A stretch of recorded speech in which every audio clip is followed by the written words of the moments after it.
So, ayan, heads up kaya may tumating na yung in-order ko sa TikTok na Nestea Lemon Cleanse. Fiber siya na drinks. Actually, bago pa ito mag-trending sa TikTok, umorder na ng ganito before yung aking sister. Tapos, nasarapan namin. So, sakto, ano siya, tawag dito? Nag-sale siya sa TikTok. So, open na natin, dumating na siya. Parang, ano siya pumapatak na lang siya ng 146 per box.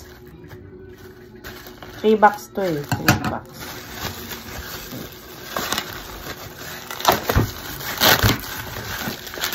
Tadadaan! Diba?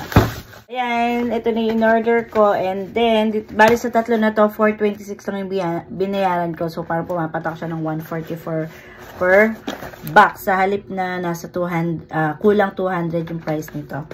So, ayan. And very healthy pa siya. Tingnan nyo. With fiber siya. Sa isang box, may 10 pieces na siya. Na yung per laman niya is may 8.5 grams. So, open natin. Excited ako. Titimpla ko nito ngayon. Ayan, oh. Siya. 5. Tapos, 10. So, excited na ako ulit. Last week pa ako huling naka-ano nito eh. Yan. Excited na akong mag-kain. Tapos ano pa siya guys.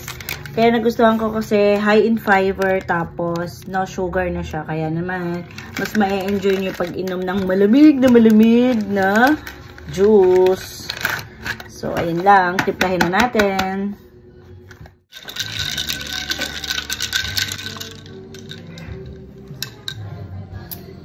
Check the little basket. Ako na fresh. Sarap. Hindi ko pala kan sa'yo.